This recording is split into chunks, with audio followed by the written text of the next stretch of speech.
بسم اللہ الرحمن الرحیم۔ السلام علیکم ورحمۃ اللہ وبرکاتہ۔ مطالعہ اسلام کورس کی یونٹ نمبر 15 کے ساتھ ایک مرتبہ پھر ہم آپ کی خدمت میں حاضر ہیں۔ اس یونٹ کے اندر اخلاق فاضلہ پر انشاءاللہ العزیز ہم گفتگو کریں گے۔ اخلاق فاضلہ کیا چیز ہے؟ اخلاق فاضلہ کہلاتا ہے اچھے اخلاق کو۔ اسی طریقے سے بطور تمہید کے یہ بات آپ ذہن نشین کر لیجئے گا کہ انسان دو چیزوں کا مرکب ہے۔ ایک انسان کا ظاہری وجود ہے اور دوسرا انسان کی روح ہے۔ جس طریقے سے ظاہری جسم کی نشو و نما اور اس کی تازگی اور اس کی خوبصورتی کے لیے آپ کو غذا کی ضرورت ہوتی ہے، اسی طریقے سے روحانی جو انسان کا وجود ہے اس کی نشو و نما اور اس کی تازگی کے لیے بھی انسان کو غذا کی ضرورت ہوتی ہے۔ اب اگر ظاہری وجود بہترین ہو، حسن و جمال کے ساتھ ہو، تو اس کو حسن خلق کہتے ہیں، خا کے اوپر زبر ہے۔ اور اگر روحانی طور پر وہ شخص تر و تازہ ہو اور روحانی طور پر وہ اخلاق فاضلہ کا حامل ہو تو اس کو حسن خلق کہا جاتا ہے۔ ایک ہے خلق اور ایک ہے خلق۔ خلق اخلاق کو کہتے ہیں، خلق جو ہے وہ تخلیق کو کہا جاتا ہے۔ تو اب اس کے بعد آگے چلتے ہیں کہ اب اندر کی چیزوں کا متوازن ہونے کے لیے بنیادی طور پر چار چیزوں کی ایک انسان کو بڑی ضرورت ہوا کرتی ہے۔ اندرونی طور پر، روحانی طور پر حسن و جمال کا حامل ہونے کے لیے چار قوتوں کا ایک انسان کے اندر ہونا اور ان کا ایک متوازن طور پر ہونا انتہائی ضروری ہوا کرتا ہے۔ نمبر ایک، قوت علم کا متوازن ہونا ضروری ہے۔ نمبر دو، قوت غضب کا متوازن ہونا ضروری ہے۔ نمبر تین، قوت شہوت کا متوازن ہونا ضروری ہے۔ نمبر چار، قوت اعتدال کا متوازن ہونا ضروری ہے۔ اب یہ کیا کیا چیزیں ہیں، انشاءاللہ تفصیلات کے اندر یہ باتیں ہم بیان کریں گے۔ قوت علم جو ہے یہ دانائی کو کہا جاتا ہے۔ علم ایک انسان کی سمجھ، ایک انسان کا علم، یعنی کہ دانائی ایک انسان کی جو ہے وہ صحیح اور غلط کے درمیان تمیز کر سکے، کیا چیز مذاق ہے اور کیا چیز حقیقت ہے، اس کے درمیان وہ تمیز کر سکے، تو اس کو قوت علم کہا جاتا ہے۔ اور اگر اس کے درمیان ایک انسان کو جو ہے یہ تمیز حاصل ہو جائے تو اس کو حکمت اور دانائی کہا جاتا ہے۔ اسی طریقے سے قوت غضب، ایک غضب کا جو ایک مادہ ہے وہ ہر ایک انسان کے اندر اللہ تبارک و تعالی نے رکھا ہے۔ انسان کو غصہ آنا یہ انسان کی فطرت میں شامل ہے، لیکن اس قوت غضب کا اپنی جگہ پر ہونا یہ انتہائی ضروری ہے کہ کہاں پر غصہ کرنا چاہیے، کہاں پر غصہ نہیں کرنا چاہیے۔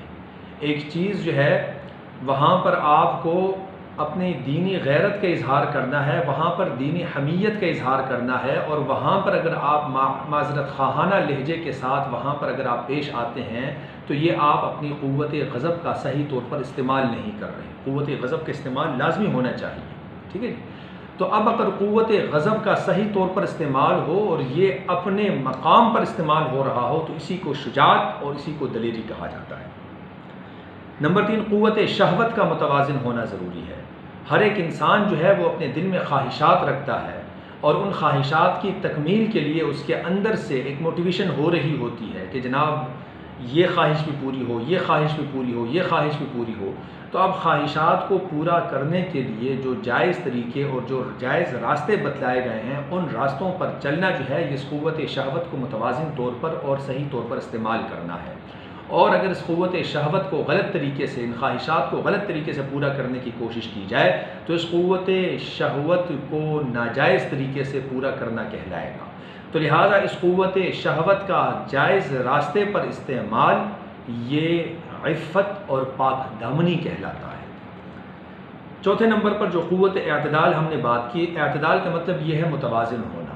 نہ افراد کا شکار ہونا، نہ تفرید کا شکار ہونا، نہ ایک انتہا کو پہنچنا کہ سرے سے کسی چیز پر عمل ہی نہ کیا جائے، اور نہ دوسرے انتہا پر پہنچنا کہ اس طور پر کیا جائے کہ جس کی حاجت اتنی نہیں تھی، ٹھیک ہے جی، بے جا سختی کا استعمال کرنا۔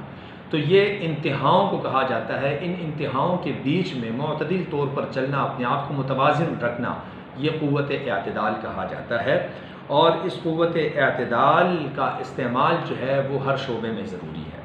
تو یہ چار قوتیں ایک انسان کی ٹھیک راستے پر ہوں، ٹھیک ایک طریقے پر چل رہے ہوں، تو انسان اپنے اندر سے حسن و جمال کا پیکر بن جایا کرتا ہے۔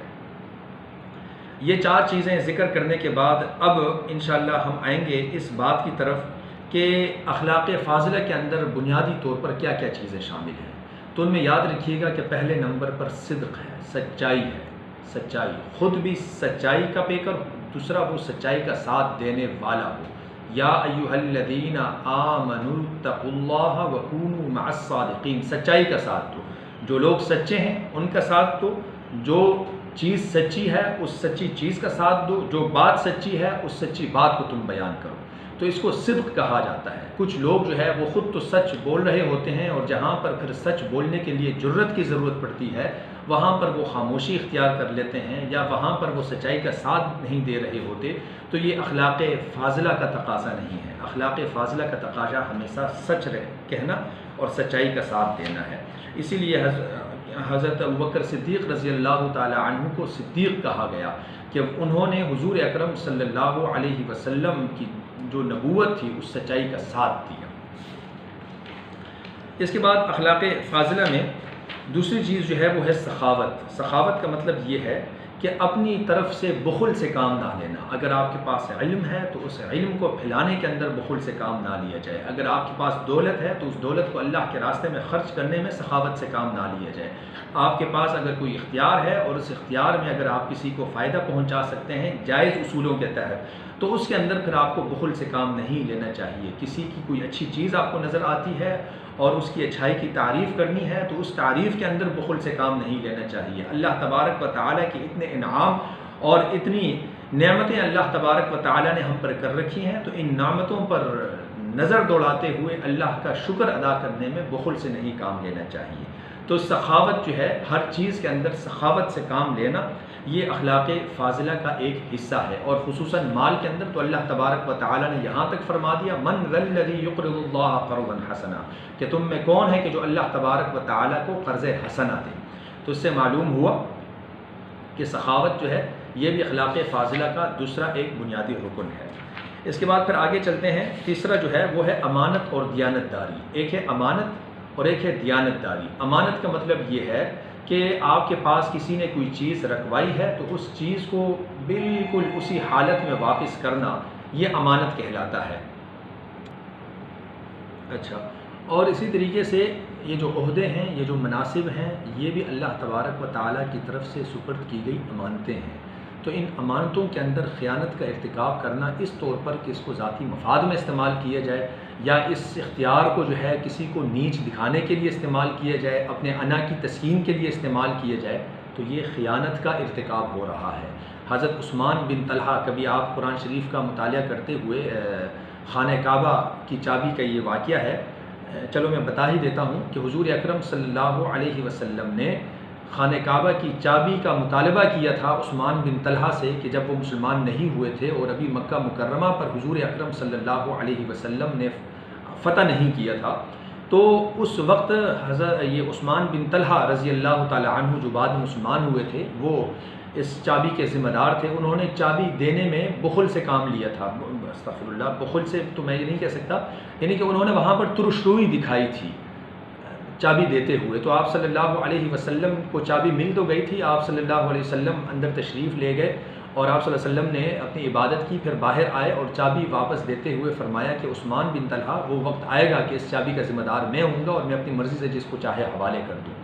تو یہ کہہ کر آپ صلی اللہ علیہ وسلم واپس تشریف لے آئے، پھر مکہ فتح کیا۔ مکہ فتح کر لینے کے بعد پھر آپ صلی اللہ علیہ وسلم نے وہ چابی ان سے مانگی، تو عثمان بن طلحہ نے وہ چابی حوالے کرتے ہوئے یہ کہہ دیا کہ میں امانت کے طور پر آپ کو دے رہا ہوں۔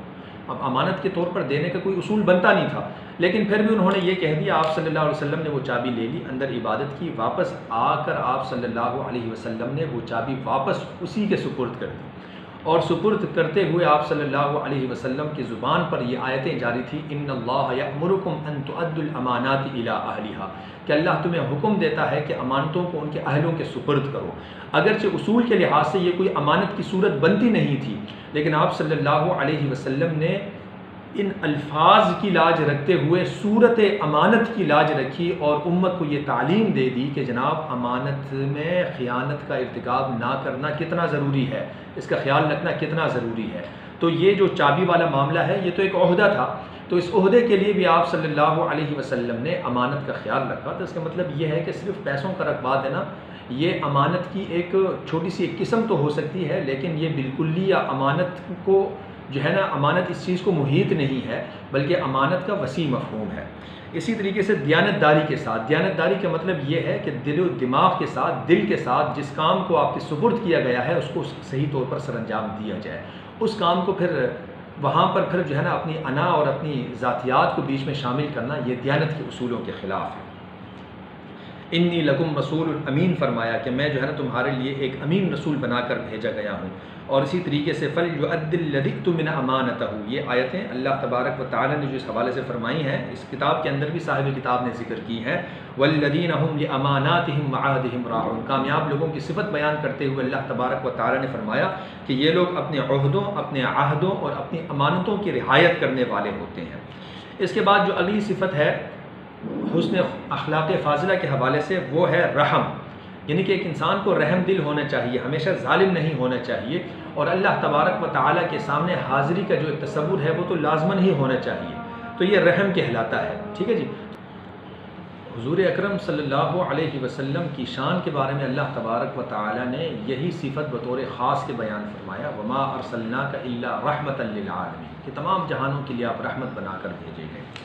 تو رحمت کا تقاضا کیا ہے؟ کہیں پر رحمت کا تقاضا تھوڑا سا سختی کرنا بھی ہوتا ہے، کہیں پر رحمت کا تقاضا نرمی کرنا بھی ہوتا ہے۔ بہرحال اللہ تبارک و تعالیٰ کی پکڑ سے روکنے کے لیے رحم کرنے کے تقاضے مختلف ہوتے ہیں۔ اسی طریقے سے عدل و انصاف یہ بھی اخلاق فاضلہ کا ایک اہم رکن ہے، جہاں کہیں بھی ہو عدل سے کام لینا چاہیے، اور عدل کا ساتھ انصاف کا ساتھ دینا چاہیے۔ عدل اور انصاف، اسی طریقے سے سچائی، یہ دونوں آپس میں ملتی جلتی چیزیں ہیں۔ اور عدل کے حوالے سے تو عدل اور انصاف ان دونوں میں تھوڑا سا فرق ہے۔ انصاف کہتے ہیں کہ کسی بھی چیز کو برابر برابر تقسیم کر دینا، ٹھیک ہے جی، اور عدل کہلاتا ہے، اب برابر برابر تقسیم کرنے کا مطلب یہ ہے کہ گھوڑے کے اوپر آپ وزن لاد رہے ہیں تو ایک طرف بھی 1 کلو، دوسری طرف بھی 1 کلو، اور یہ انصاف کا مطلب ہے۔ اور عدل کا مطلب یہ ہے کہ جس کی جو ریکوائرمنٹ ہو اس ریکوائرمنٹ کو پوری کرنے کی کوشش کی جائے۔ مثال کے طور پر چھوٹا بچہ ہے تو چھوٹے بچے کے لیے لباس اور اس کا خرچہ وہ اسی کے مطابق ہوگا، اور بڑے بچے کے لیے لباس اور اس کا خرچہ اسی کے مطابق ہوگا، ٹھیک ہے جی۔ تو عدل اور انصاف میں اسی طریقے سے اور بھی تھوڑے تھوڑے فرق ہیں، لیکن بہرحال قرآن شریف کے اندر اللہ تبارک و تعالیٰ نے جو زور دیا ہے وہ عدل پر زور دیا ہے کہ ہمیشہ عدل، کونوا قوامین بالقسط، ٹھیک ہے جی۔ انصاف کے معنی جو ہے نا یہ الفاظ بہت کم استعمال ہوئے ہیں۔ اسی طریقے سے اب آگے چلتے ہیں۔ عدل اور انصاف جو ہے حقوق اللہ اور حقوق العباد دونوں کے اندر ہونا انتہائی ضروری ہے۔ اور اس کے بعد جو اخلاق فاضلہ میں جو بنیادی رکن ہے وہ ہے شجاعت و بہادری۔ اس پر ہم نے پہلے بھی بات کی کہ شجاعت اور بہادری جو ہے یہ قوت غضب کا صحیح طور پر استعمال کرنا کہلاتا ہے۔ قوت غضب کو اگر آپ غلط طریقے سے استعمال کر رہے ہیں، اپنے انا کی تسکین کے لیے استعمال کر رہے ہیں، تو پھر یہ شجاعت نہیں کہلائے گا، بلکہ یہ پھر ایک غلط صفت کے اندر آ جائے گا۔ اسی طریقے سے استغنا کا مطلب یہ ہے کہ اپنے آپ کو خود مختار رکھنے کی کوشش کی جائے، خود کفیل رکھنے کی کوشش کی جائے، اور کم سے کم کسی کا محتاج ہونے کی کوشش کی جائے، اور اپنا احتیاج ہمیشہ اللہ تبارک و تعالیٰ کے سامنے ہی رکھا جائے اور اللہ تبارک و تعالیٰ ہی سے مانگا جائے، تو اس کو استغنا کہا جاتا ہے۔ تو یہ اخلاق فاضلہ کی چند بنیادی نکات تھی، ان نکات کا سمجھنا ضروری تھا جس سے اخلاق فاضلہ کا پتہ چلتا ہے، اور اخلاق فاضلہ کے بارے میں ہم نے بتایا کہ اس کا تعلق ظاہر سے زیادہ آپ کے باطن کے ساتھ ہوا کرتا ہے۔ تو اللہ تبارک و تعالی ان باتوں کو سمجھنے اور ان پر عمل کرنے کی توفیق عطا فرمائے۔ انہی الفاظ کے ساتھ میں اس چیپٹر کو اپنے اختتام تک پہنچاؤں گا۔ وما علینا الا البلاغ المبین۔